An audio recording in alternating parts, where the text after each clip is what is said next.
Our new production facility is coming online.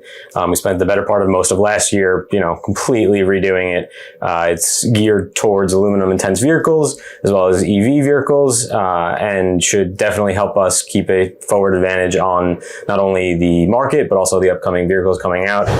We got Rivian last year, that certification, and there are other EV certifications on the market that we'll most likely be looking to get as well.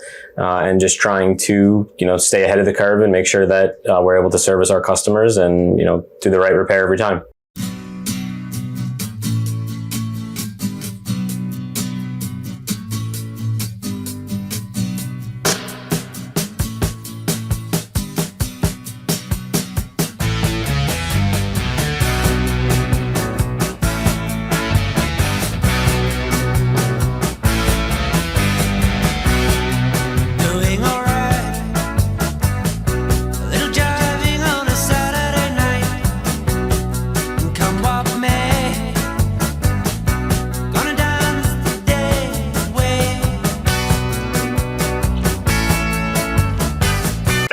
Welcome back to Crash Course. So I feel like I've been away from the ranch here for a while. I think unfortunately got sick, thanks to my wonderful wife. A little bit of an upper respiratory. So yeah. So anyway, glad to get back at it again. We have Spiky. How about that, huh? He's still with us though. Good old Spike, right? He gets upset when we're trying to emphasize something. When we hear that, gotta listen up. So what's been going on? A lot of shit going on, right? There's always a lot of crap going on these days, right? Especially in the political world, across our amazing country. Insurance-wise, there's just always so much stuff to unpack with that. So much shit to unpack. I don't even know where to begin with that. It's getting to the point where it's becoming absurd. Really absurd. All right, so first of all, I just want to say that if you're joining us here for the first time, welcome. I know this podcast thing, I don't know. I know with radio, you're on a certain time. I know I've been saying this now for quite a while, but it's still a little bit of an uneasy thing to get used to, I guess. So if you just discovered us, stick around. Hopefully you find this interesting. I think you will. We've been doing this for quite a while now. We're educating the folks, right? You know the mantra. We're giving you information and knowledge you need and can use and advice you can trust. All right? And I really do believe that, especially when it comes to things like collision, auto body, and insurance-related matters, and other stuff on the periphery. We try and keep it interesting here, right? Try to keep it interesting. Our sponsors don't always like that, but you can't. If you can't be free with your ideas and your opinions, then I don't know what kind of a show you're going to be running, right? So we do try and keep it interesting. So we mix some other flavors in there, all right, along with the usual flavor of the day. So we try and make it fun. Try and put a little levity in there as well. All right, but most importantly is you're able to come away with the show from this show. Hopefully, anyway, understanding insurance matters and collision and stuff like that. All right, and what do we mean by that? Well, I mean, come on, right? We all have to have insurance. All right, in a civilized, organized world, we just simply can't exist without insurance. Right? You can't. All right, insurance is a necessity, and as we started to say years ago.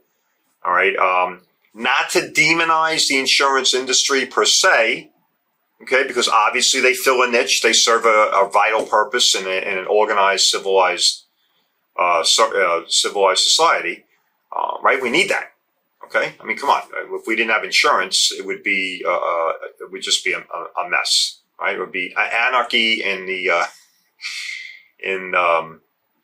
the streets, so to speak. Right, so the principle of insurance is what? Right, large numbers. Okay, if you're a math type of guy, numbers type of guy or girl, all right, you understand that. It's basically everybody let's pull all your money together. I mean, in its basic sense, I think that's probably how the principle of insurance came about. I'm sure if you go back in history, there was always some kind of concept of that, right? Maybe instead of money, the guy said, listen, I'll guarantee you so many sheep or so many cows if you promise to build me a new barn if it burns down. I don't know, who the hell knows, right? We don't know what they were doing back then. But I got some idea that there was probably some concept of that back then, right? So roll that up into the modern age, and we have the law of large numbers, right? So everybody contribute money into this big pot, all right? Because a few knuckleheads are going to get in an accident, a few jackasses are going to do the wrong thing, and they're going to need help. And that big pool of money is going to be there. Big pile of cash is going to be there.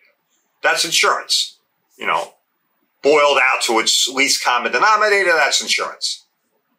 Right? Nothing really fancy to that. It's piling in a big bunch of cash with lots and lots and lots of people to drive down statistically the likelihood that, any number of those people at any time are going to actually have to partake of that service. Right? The law of large numbers.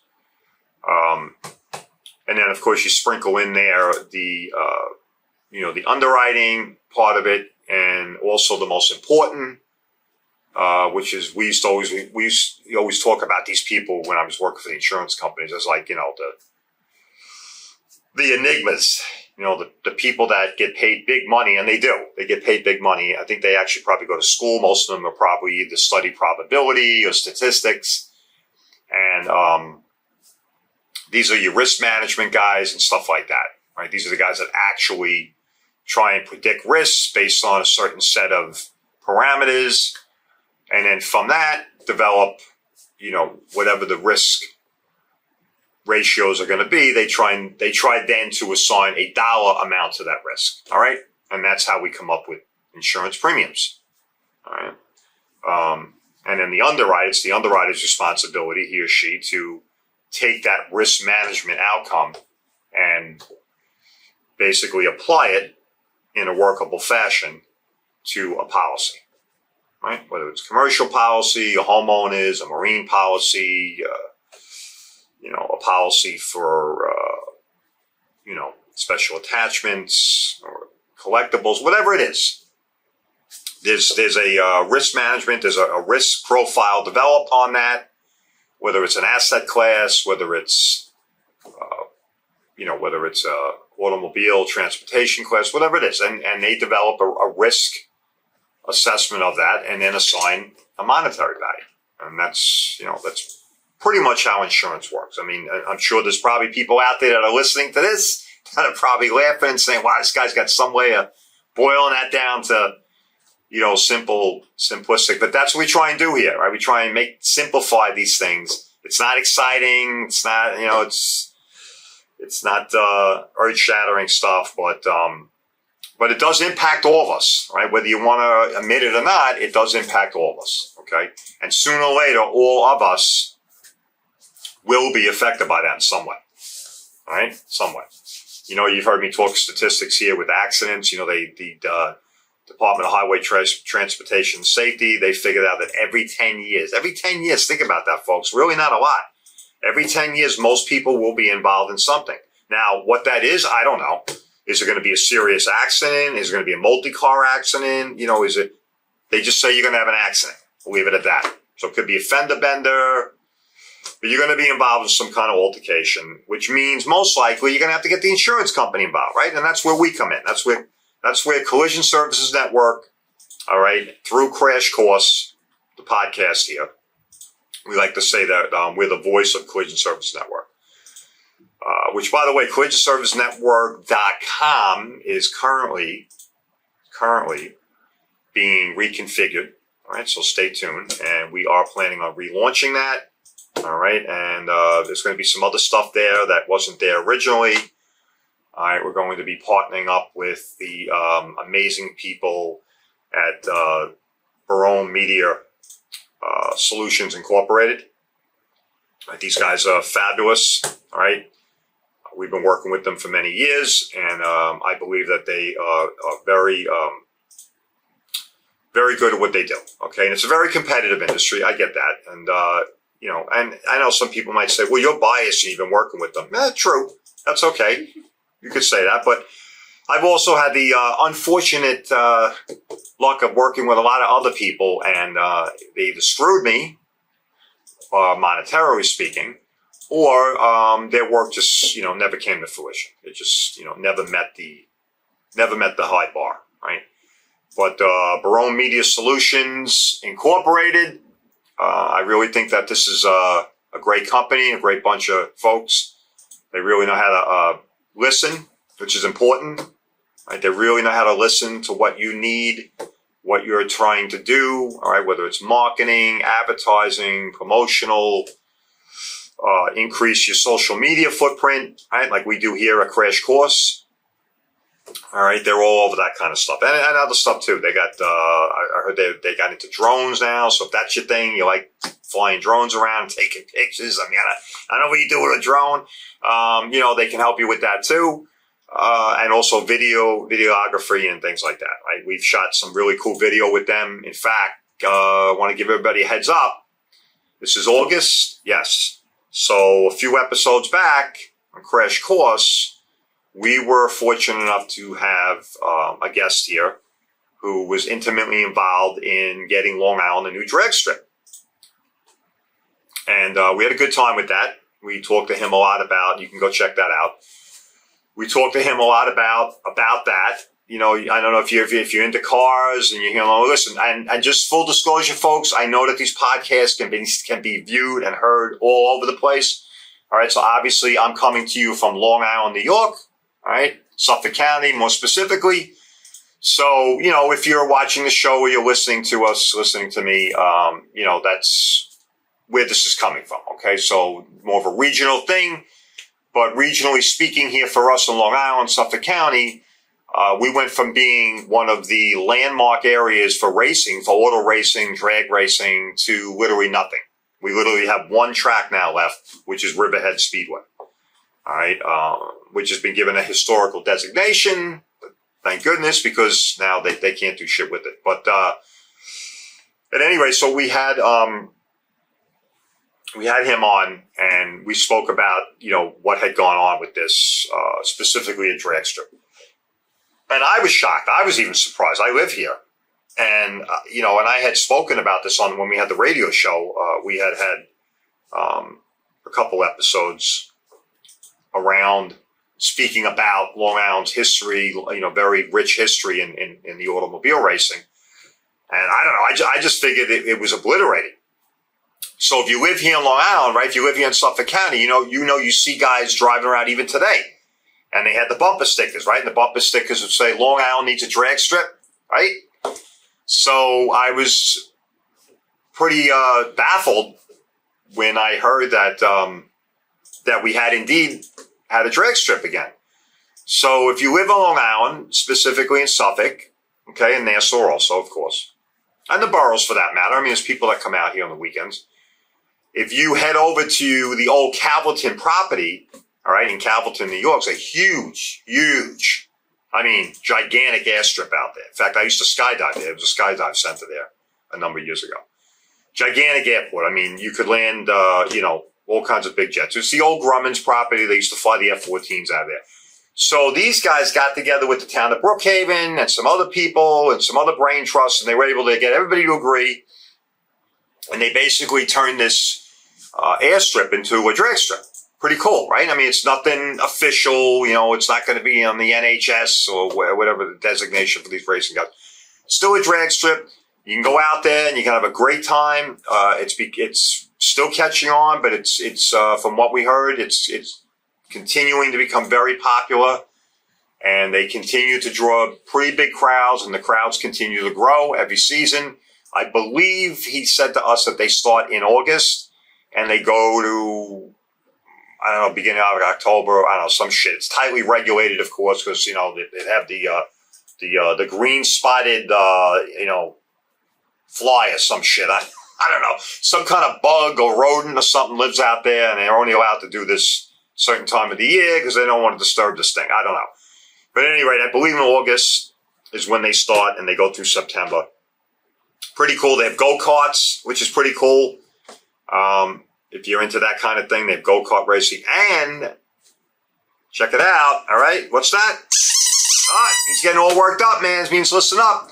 Drifting. That's a big deal, right? Drifting. The only problem is most of the drifting is illegal here in Long Island. Well, now you don't have to do it illegally. Okay, you can go out there. All right, so if you like to drift, sliding your car sideways and everything, you can go out there and knock yourself out. It's very safe. All right, it's very safe. It's very controlled.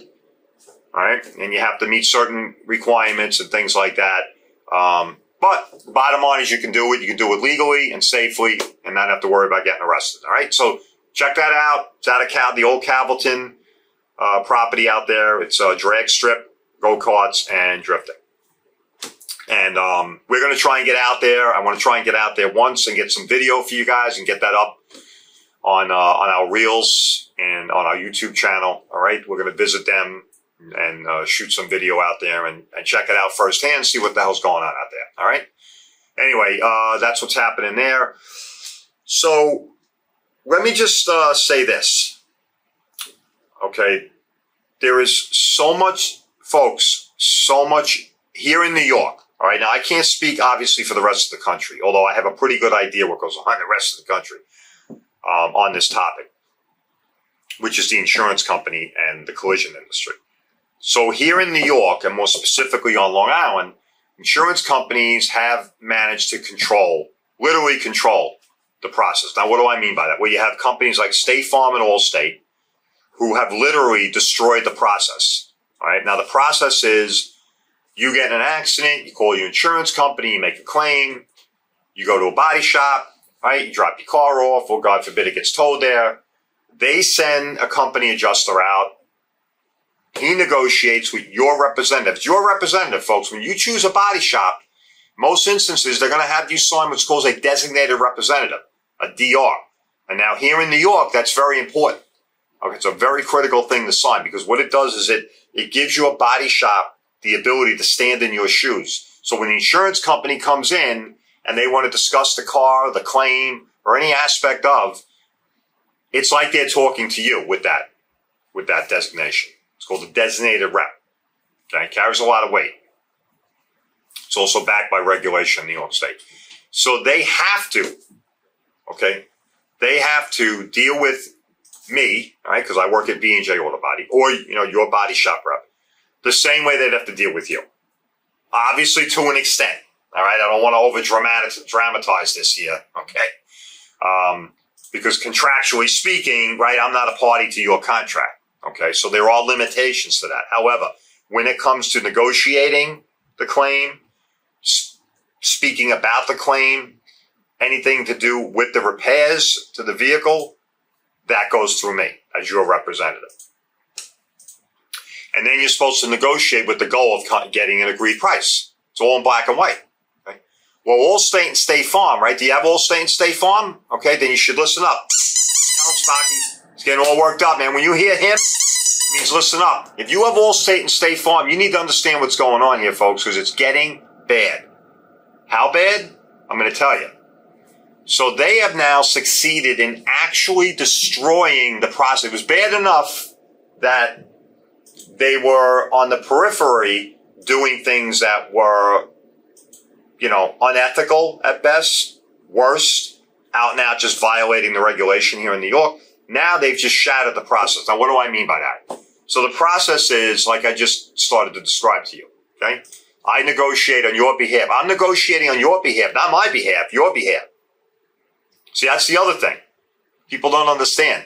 I'm negotiating for you, not for me. It's not my car. I didn't get in the accident. No. I'm negotiating for you so that we make sure that we get a fair price that represents exactly what's necessary to return your vehicle to pre-loss condition. And what do I say here, right? I talk about V&J Auto Body all the time. In fact, let's get the V&J Auto Body right now. It's going to go to a V&J Auto Body plug. Listen up, folks. I work at V&J Auto Body. They are, bar none. Now, this is setting any bias aside, okay? I was in the industry for 30 years as an insurance license adjuster and many other hats I wore in that wonderful industry. What a career. Anyway, I've been on the body shop side 10 years. V&J Auto Body is our amazing sponsor here at Crash Course. They also were one of our first body shops to get on our list, our exclusive body shop list at collisionservicesnetwork.com. All right, so they've been with us on this amazing trip from the beginning, and we love those guys. Thank you very much to Chandler and James Verone for all your support and your continued support. The V&J Auto Body, folks, it is, I can't stress this enough. It is more important today than ever before that you understand who is fixing your car, all right, and why they want to fix it the way they want to fix it, okay? Very important, folks. These cars are very technical, even in a basic sense. You can get some of the lowest end vehicles today now have very complex technology packages. They just do, all right? A lot of stuff that was in fancy cars 10, 15 years ago, it's now in the run-of-the-mill car. And that's going to continue to evolve. You're going to continue to see these advanced systems that you might find in Range Rovers and Rivians and Teslas and some other fancy machines. There are some there that haven't made their way down, but trust me, they will make their way down to the lower grade cars, okay? Just like the other stuff did, all right? And so I can't stress to you enough how important it is. You can't throw a dart at the wall anymore and just say, oh, it landed on, Tricky Dick's Auto Body. Let's go there. Ain't happening, folks. You can't turn a blind eye. Ignorance isn't bliss in this industry. So listen up. Next time you get in an accident, your family, your friends, all right, getting in an accident is no joke, folks, all right, on so many levels. Where you get your car fixed shouldn't be either. That's why you want to choose V&J Auto Body, located in beautiful downtown Lindenhurst. They have a 75,000 square foot facility. That's right, 75,000. Folks, this is a production facility on the level of a car manufacturer, okay? Gigantic, state of the art, okay? State of the art painting system. A mixing system, one of only 5 shops on the East Coast have. Okay, this baby can mix paint down to less than a micron. Okay, that's less than a human hair. That's how close they get on the paint. Very important. Okay, paint has become very advanced. All right. So V&J Auto Body meets they check off all of those boxes, folks. And most importantly, they've been in business 45 years. They are and still are a family-owned business. I can't speak enough about professionally speaking on the staff level. Bar none, I would put our office girls up against any insurance-educated person out there. All right? These girls, Jackie, Donna, they've been at this for years. They've been very well trained. They handle a claim no differently than a claim rep inside an insurance company. All right? So next time you need this kind of help, go to V&J Auto Body, 631-226-0070. But let's get back and tie this all up here. All right? What I was talking about when I said they destroyed the process. Okay? The process, folks, is negotiating. That's it. That's the process. So Allstate and State Farm have finally succeeded in the Mea Culpa. They've destroyed it. Now, what do I mean by that? Guy comes in, I negotiate on your behalf. I represent you. I tell the guy, listen, we got to do this, this, this, and this. I have to replace that. I have to paint this. I have to blend that. I have to do this. I have to calibrate that. He looks at what I'm saying. I listen to what he's saying. We get to the middle. We get the agreed price. Thank you very much.